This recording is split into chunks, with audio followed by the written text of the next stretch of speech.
Hi friends, welcome to our channel. బాగి తలస్నానం చేసి వస్తుంది. తల తుడుచుకుంటూ ఉండగా అమర్ గదిలో సాంబ్రాణి వేయటానికి పొగ సిద్ధం చేస్తూ ఉంటాడు. ఏంటండి ఇది అని బాగి అడుగుతూ ఉంటుంది. సాంబ్రాణి అని చెబుతూ ఉంటాడు. ఓ, అత్తయ్య ఇచ్చి పంపించారా అని చెప్పి ఆ సాంబ్రాన్ని తీసుకొని బాగి వెళ్ళిపోతూ ఉండగా అమర్ ఒక్కసారిగా బాగి చెయ్యి పట్టుకొని దగ్గరికి లాగుతాడు. తన జుట్టుని అలా సరి చేస్తూ ఉంటాడు. బాగి ఆశ్చర్యపోతుంది. సాంబ్రాణి అమ్మ ఇవ్వలేదు, నేనే తీసుకువచ్చాను అని చెబుతూ ఉంటాడు. దేనికండి అని అడుగుతూ ఉంటుంది.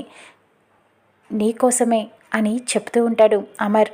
అవునా, చాలా థ్యాంక్స్ అండి అని చెప్పి ఆ సాంబ్రాన్ని పట్టుకొని అలా వెళ్ళిపోతూ ఉంటుంది బాగి. ఇక అమర్కి ఏం చేయాలో అర్థం కాదు. ఈ లూజ్కి ఎలా చెబితే అర్థమవుతుంది అని ఆలోచించి సాంబ్రాన్ని నేనే వేస్తాను అని చెబుతూ ఉంటాడు. ఒక్కసారిగా బాగి షాక్ అయిపోతుంది. అలా చూస్తూ ఉండిపోతుంది. ఇక అమర్ బాగి చేతిలో నుంచి సాంబ్రాన్ని తీసుకొని అక్కడ చైర్ వేసి బాగిని కూర్చోపెడతాడు. ఇక తనే స్వయంగా ఆ సాంబ్రాన్ని బాగి జుట్టుకి వేస్తూ ఉంటాడు. అలాగా బాగి ఆశ్చర్యపోతుంది. అమర్నే అలా చూస్తూ ఉండిపోతుంది. ఇక అమర్ మనసులో బాగిపై ప్రేమ చిగురించేనా చూద్దాం రానున్న ఎపిసోడ్లో.